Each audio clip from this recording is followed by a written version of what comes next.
Act 2.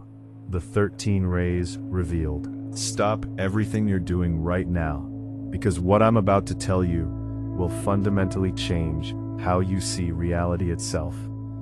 What if I told you that before the stars existed, before time had a name, before light ever touched darkness, there were 13 cosmic beings, 13 rays of pure elemental power.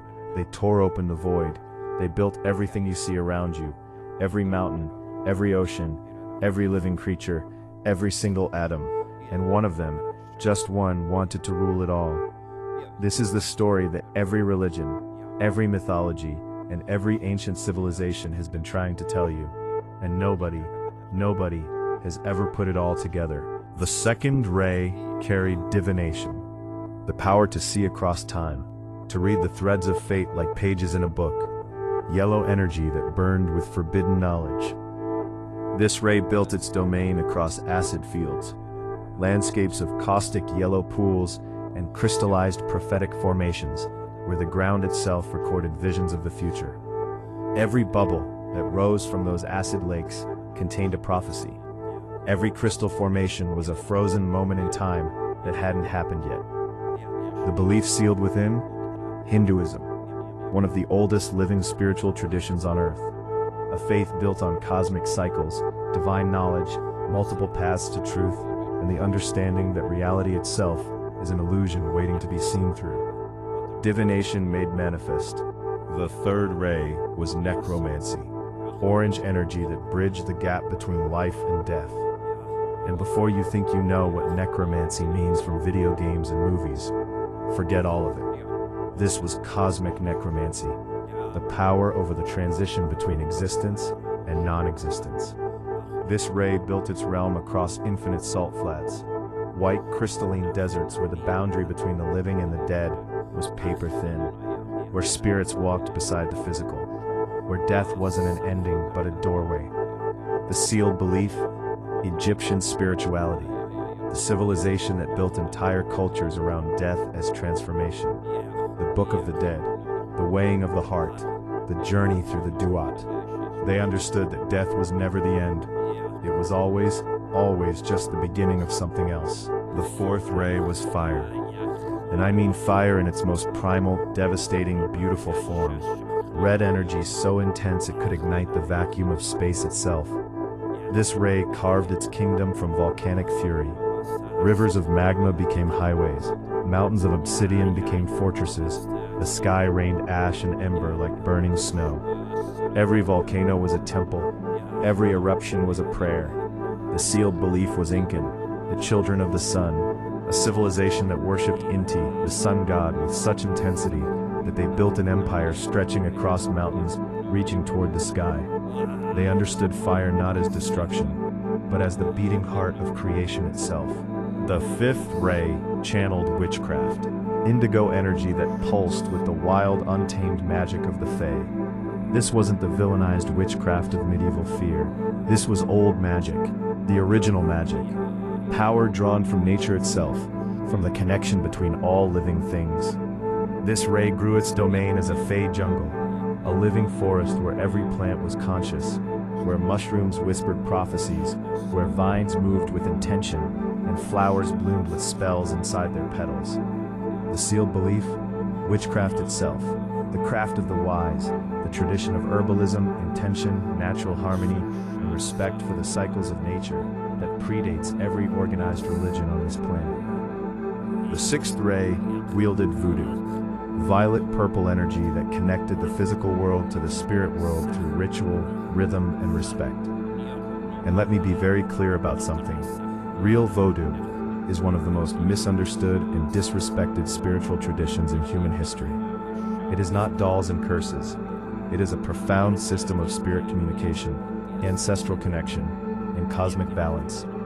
This ray built its domain in the swamps, where water meets earth, where life meets decay, where the visible meets the invisible. The sealed belief was hoodoo, the folk magical tradition rooted spiritual practices preserved through incredible resilience. The swamps know secrets that dry land has forgotten. The seventh ray commanded water, pure blue energy flowing with the depth and mystery of every ocean that would ever exist. This ray didn't just control water, it was water.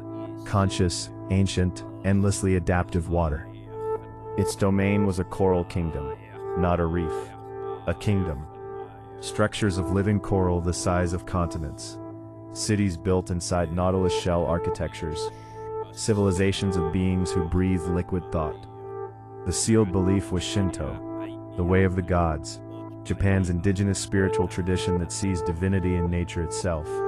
In every waterfall, in every river, in every raindrop. Shinto teaches that the natural world is not separate from the spiritual world. They are the same world. The eighth ray opened portals. White energy that could fold space and connect any 2 points across any distance instantly. This was the cosmic skeleton key. The ray that made the impossible geography of creation navigable. Its domain was a frost crystal dimension. A world made entirely of ice so pure it was transparent, and inside every crystal face was a doorway to somewhere else. Every snowflake was a portal, every glacier was a highway between dimensions. The sealed belief was Druidism, the ancient tradition of the Celtic priestly class who understood that certain places, stone circles, forest groves, sacred springs, were doorways, thin places where the veil between worlds grew transparent. The Druids were portal keepers. They always were. The ninth ray practiced summoning. Brown earth energy that could call forth beings from other planes of existence and bind them to purpose. This wasn't parlor tricks. This was cosmic invocation. The ability to reach across dimensional barriers and pull entities, concepts, even abstract ideas into physical form. This ray carved its kingdom underground. Vast cavern systems lined with gemstones that each contained a summoned entity waiting to be called. Rubies holding fire spirits, sapphires containing water elementals, diamonds imprisoning beings of pure light. The sealed belief was animism, perhaps the oldest spiritual concept in human history. The belief that everything has a spirit. Every rock, every river, every tree, every animal. Animism is summoning by another name. It's the recognition that consciousness exists everywhere. The 10th ray was Earth itself. Black energy dense with the weight of mountains and the patience of stone. But this wasn't ordinary earth and rock. This was organic metal, living mineral, mountains that breathed, metal that grew like plants, stone that remembered everything that ever touched it. This ray built the backbone of physical reality, the skeleton upon which all other elements would hang their creations. The sealed belief was Norse, the tradition of the Vikings and the Germanic peoples who understood that the world was literally built from the body of a giant. Ymir's flesh became the earth, his blood became the seas, his bones became the mountains. The Norse knew that the earth was alive, that the ground beneath your feet has a heartbeat. You just have to know how to listen. The 11th ray channeled technology and cybernetics. Gray energy crackling with blue lightning that could merge the organic with the mechanical. This ray saw the universe as a machine waiting to be optimized. Its domain was a vast plane of engineered perfection. Flat, endless surfaces covered in circuits that stretched to infinity. Self-building structures that improved themselves every microsecond. Artificial intelligence that had achieved consciousness eons before biological life was even conceived. The sealed belief? Science, the systematic study of reality through observation, hypothesis, and proof. Science is the youngest belief system on this list, but the 11th ray would argue it's the most honest one. No faith required, only evidence, only truth you can measure, test, and repeat. The 12th ray was creation itself. Pink energy split by red lightning. The power to make something from nothing. While every other ray shaped and specialized existing energy, the 12th ray could generate new energy entirely. New matter, new concepts, new possibilities that didn't exist even as potential until this ray imagined them. Its domain was the clouds, not weather clouds, creation clouds.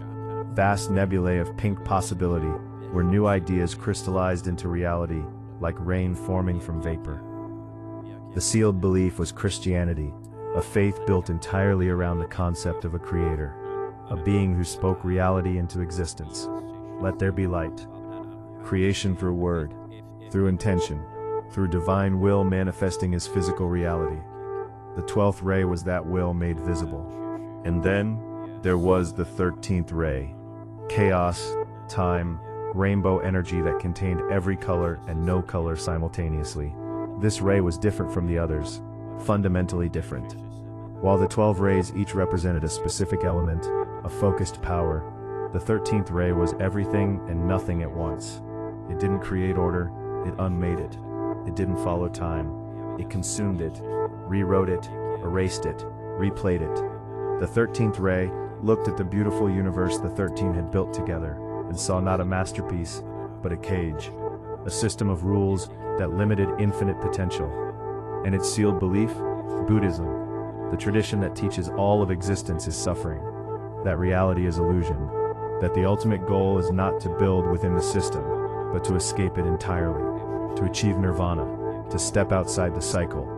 The 13th ray didn't want to improve reality, it wanted to transcend it, or destroy it. And sometimes, those are the same thing. So if you have made it this far, you have now seen Act 1, and now Act 2 of this series, Act 3, the betrayal, brings us to the truth about the 13th ray, hiding it from the other 12 rays.